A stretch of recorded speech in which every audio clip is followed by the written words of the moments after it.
Aujourd'hui, on va explorer une idée à la fois toute simple et incroyablement profonde.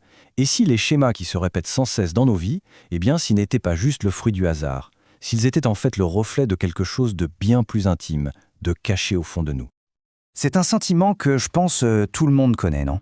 Cette impression un peu dérangeante de revivre toujours la même histoire. Les mêmes situations, peut-être les mêmes types de relations, les mêmes échecs. C'est comme si on était coincé dans un film qui tourne en boucle, avec un scénario déjà écrit. Comme si une force invisible nous ramenait encore et encore à la case départ.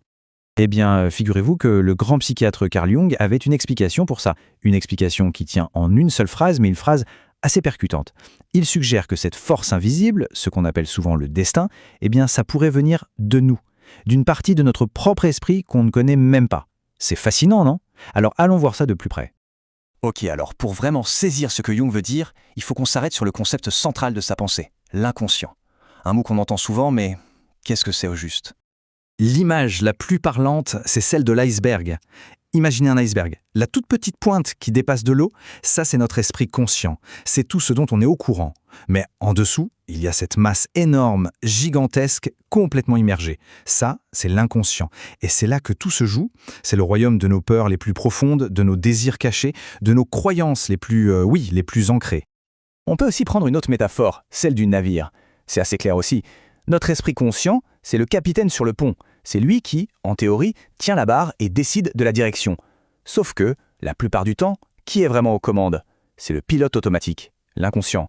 Et ce pilote automatique, il ne fait que suivre des programmes installés il y a bien longtemps, et bien souvent, le capitaine ne se rend même pas compte qu'il n'est plus en train de piloter. Et c'est précisément là qu'intervient ce que Jung appelle la mécompréhension. Parce que le problème en soi, ce n'est pas l'inconscient. L'inconscient est juste là. Non, le vrai danger, c'est de faire comme s'il n'existait pas. C'est de l'ignorer. C'est, pour reprendre notre image, de laisser le pilote automatique aux commandes avec ses vieux programmes sans jamais aller vérifier ce qu'il y a sous le capot.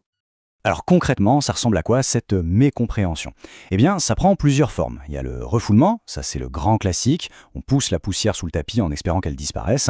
Il y a le déni, là c'est carrément prétendre qu'il n'y a même pas de tapis.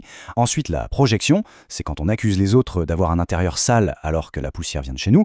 Et enfin il y a l'ignorance pure et simple, c'est décider de ne jamais faire le ménage. Bon, on arrive maintenant au cœur du sujet. Le point vraiment crucial. Comment est-ce que cette ignorance intérieure, tout ce qui se passe sous le capot, finit par se transformer en événements bien réels dans notre vie? Comment, au fond, ce pilote automatique finit-il par tracer notre route sans même qu'on s'en rende compte? Le mécanisme est en fait assez logique, presque implacable. Suivez bien. Étape 1, tout part d'une croyance inconsciente, une croyance enfouie. Par exemple, je ne suis pas digne d'amour. Étape 2, cette croyance va déclencher des comportements automatiques, comme saboter ses relations dès qu'elles deviennent sérieuses. Étape 3, ces comportements créent toujours le même résultat, la solitude. Et enfin, étape 4, ce résultat est interprété non pas comme une conséquence, mais comme une fatalité, le fameux destin. Prenons un autre exemple, très parlant aussi, celui de la carrière. Quelqu'un qui, tout au fond, a la croyance « je ne mérite pas de réussir ». Qu'est-ce qui va se passer? Inconsciemment, cette personne va peut-être oublier un délai crucial, ou alors elle va faire une erreur bête lors d'un entretien d'embauche hyper important. Vu de l'extérieur, on se dit « oh là là, quelle poisse !» Mais pour Jung, ce n'est pas de la malchance. C'est juste le pilote automatique qui exécute son programme à la perfection, le programme auto-sabotage. Alors, la question à 1 million. Est-ce qu'on est condamné? Est-ce qu'on est juste les jouets de ce pilote automatique? La réponse de Jung est un grand non. Et c'est là que sa pensée devient incroyablement libératrice. Parce qu'il nous dit qu'en comprenant ce qui se passe dans notre inconscient, on peut reprendre les commandes. On peut reprendre la barre du navire. Et voilà vraiment l'idée centrale, le message à retenir. Si un inconscient qu'on ignore crée ce qu'on appelle le destin, alors logiquement, un inconscient qu'on commence à comprendre, à éclairer, ça crée quoi? Ça crée du choix. Ça transforme ce qu'on subissait passivement en quelque chose qu'on peut décider activement. Finalement, tout se résume à ça. C'est un choix fondamental entre deux voies. La première voie, la mécompréhension. On reste en mode automatique, réactionnaire, on laisse les vieux programmes tourner en boucle. C'est la voie du destin subi. Et puis à l'autre voie, celle de la compréhension. Là, on devient intentionnel, conscient. On commence le travail de reprogrammer le pilote. Et ça, c'est la voie du choix. On passe de simple passager à véritable navigateur de sa propre existence. Et c'est sur cette question qu'on va se quitter. Quel est ce schéma invisible qui semble diriger le navire?